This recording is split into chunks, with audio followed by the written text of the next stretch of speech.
Hello, this is Malorian, and this is the Orc Tactical Team. And what we're going to be talking about today is the Orc and Goblin BSB. We kind of touched on this before. We'd already talked about the Orc and Goblin BSB in 7th edition, and we had touched on it in when I talked about Orc and Goblin characters in 8th. Now we're going to really dive into the BSB and the different ways you can try and use them. Now, if we look back again at 8th, the one that's going to be most common is going to be the Black Orc on a boar with heavy armor and the Spirit Totem. So pretty nice build. You had a 3+ save, you had a 3 dispel dice. You saw him in about 90% of lists. The problem with him right now is that because in 8th you can pick out ones that are different types of units within it. So right now he's cavalry within an infantry.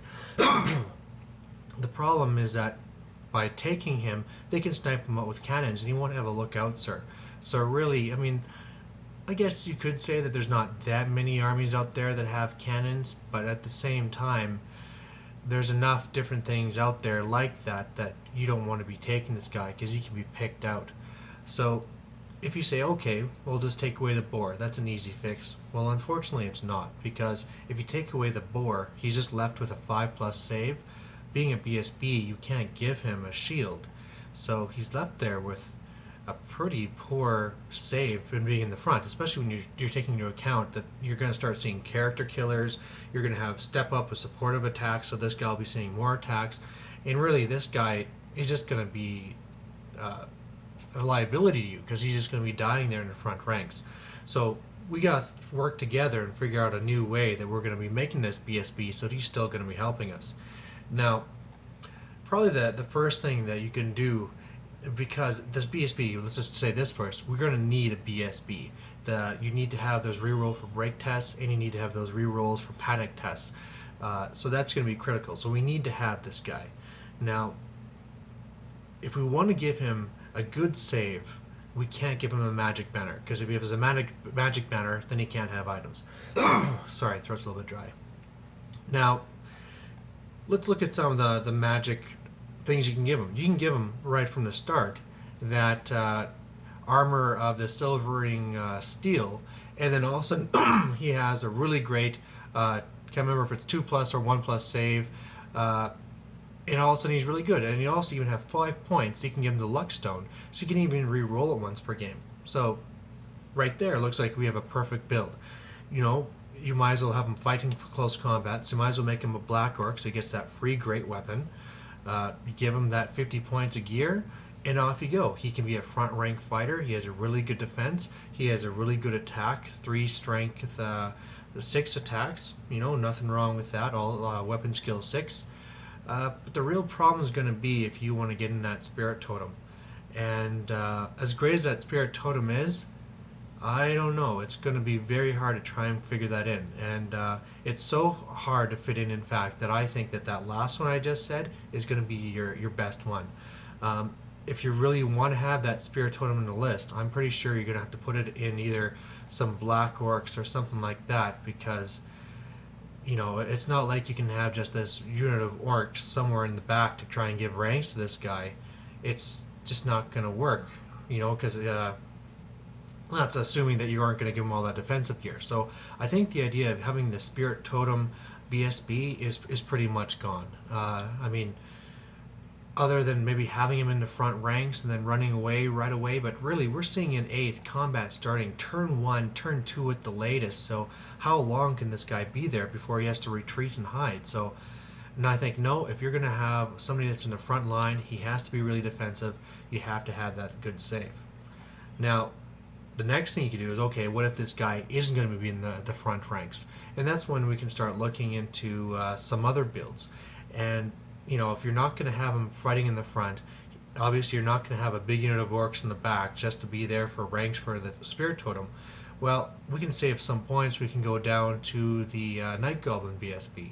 You know, really cheap, just Night Goblin BSB, give him a banner, off you go, right? As cheap as you can get. He can be in a back, say, unit of 20 Night Goblin archers, just in the back lines, just for a safe place to be.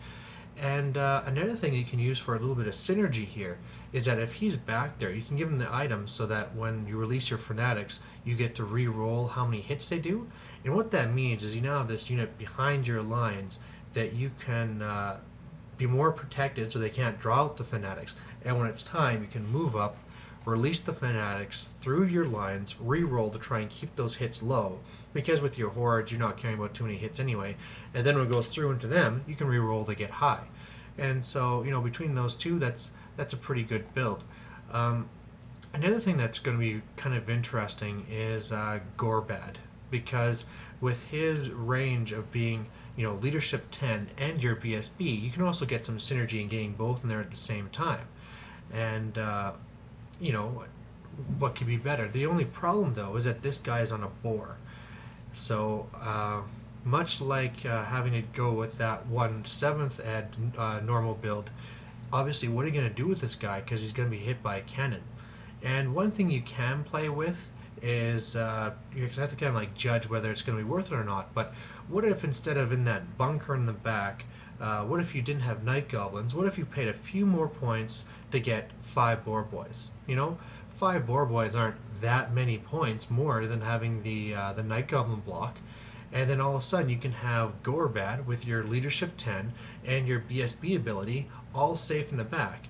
And best yet, you can always be using that as a good counter. So if any spot something breaks through the line, you can counter and hit them.